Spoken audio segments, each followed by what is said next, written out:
Hola amigos, soy Juan Iván. De nuevo les saludo de mi canal Faro de la Luz. El pitazo final y el despertar de una realidad pospuesta. Un relato de las ilusiones caídas, del césped a la calle. El último minuto del partido agoniza en la pantalla del televisor. Con el silbato final caen eliminadas las elecciones de la región y aquellos equipos europeos a los que muchos hondureños entregaron su entusiasmo como un refugio temporal. Se apagaron las luces, el estadio ficticio, y con el silencio de la transmisión, el resplandor de la pantalla vuelve a iluminar la sala de una casa en Tegucigalpa, de San Pedro Sula o cualquier rincón del país. Ahí, cuando la distracción del fútbol se esfuma, reaparece intacta la sombra del día a día de nuestro país. La ciudadanía venía de años de desgaste. Tras el gobierno de Xiomara Castro y de Manuel Zelaya, marcados por las tensiones ideológicas, la sombra del familión, los señalamientos de corrupción y un modelo político que la mayoría rechazó tajantemente al grito de no al socialismo del siglo XXI. La población buscó un respiro. Las bases del Partido Nacional, los activistas del barrio y miles de ciudadanos que caminaron bajo el sol, empujaron a la figura de Nazi Tito Azura Papi hacia la presidencia, confiando en que el hombre del trabajo traía empleo, legitimidad y pragmatismo. Sin embargo, la narrativa dio un giro amargo. El olvido de las bases. Con la victoria consolidada, la puerta de los despachos se cerraron para quienes construyeron el triunfo. El pragmatismo prometido se convirtió en distancia y ego gubernamental. El colapso de la salud, mientras el mandatario asume un protagonismo absoluto, ejerciendo en la práctica tanto la presidencia como la gestión directa en la Secretaría de Salud, las estanterías de los hospitales públicos permanecen vacíos.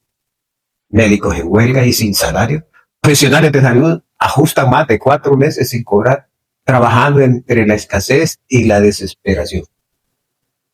Inseguridad desbordada.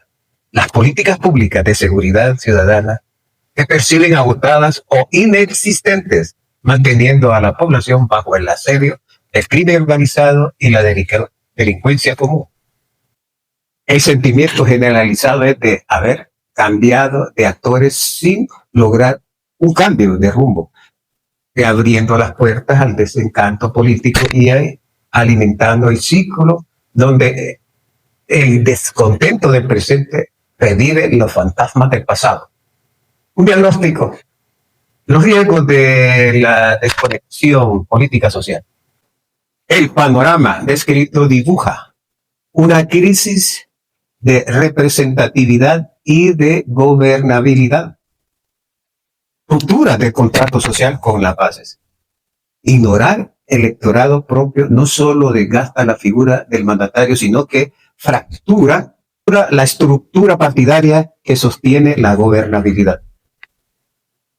Centralización del poder frente al colapso operativo.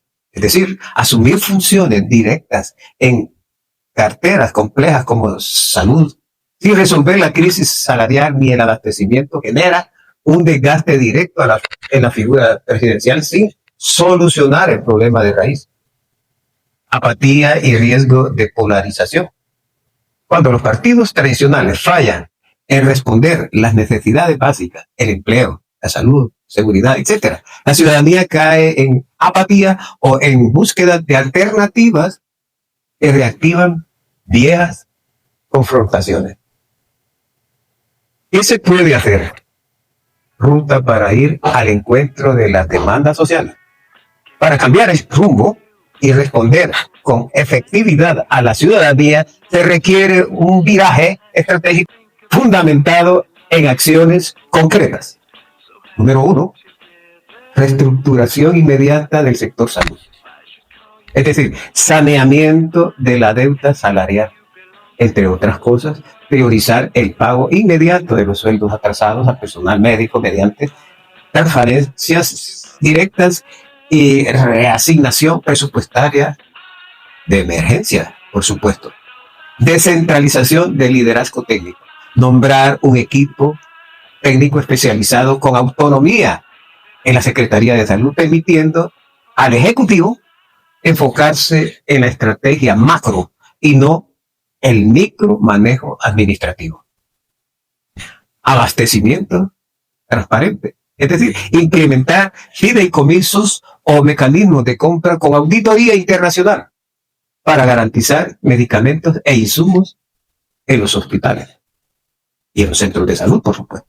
Número 2, reconexión y apertura con las bases y la sociedad civil a través de mesas de diálogo territorial. En otras palabras, establecer canales permanentes de escucha con las comunidades, patronatos y bases partidarias para articular proyectos de empleo local y desarrollo comunitario. Criterios de meritocracia y servicio. Es decir, sustituir la política de oídos sordos por un esquema donde el aporte ciudadano se traduzca en políticas públicas de impacto en sus municipios. Número 3, estrategia integral de seguridad y anticorrupción. Plan de seguridad basados en inteligencia. Retroalimentar la política de seguridad hacia el fortalecimiento de la investigación criminal y el combate territorial al crimen organizado, alejándose de medidas efectistas. Depuración e institucionalidad. Demostrar una postura firme e intransigente contra cualquier vínculo con la narcoactividad o el crimen organizado, fortaleciendo la independencia judicial. Número 4, veeduría ciudadana y auditoría social. Participación de la ciudadanía activa. Fomentar que gremios, universidades y organizaciones de la sociedad civil vigilen la ejecución presupuestaria y el cumplimiento de las promesas de gobierno. Un saludo a los jóvenes cuyo voto contribuyó a darle la legitimidad a Narri Tito Alfura. A nuestro presidente, con todo respeto, le subrayamos: papi, espabila de una puta vez.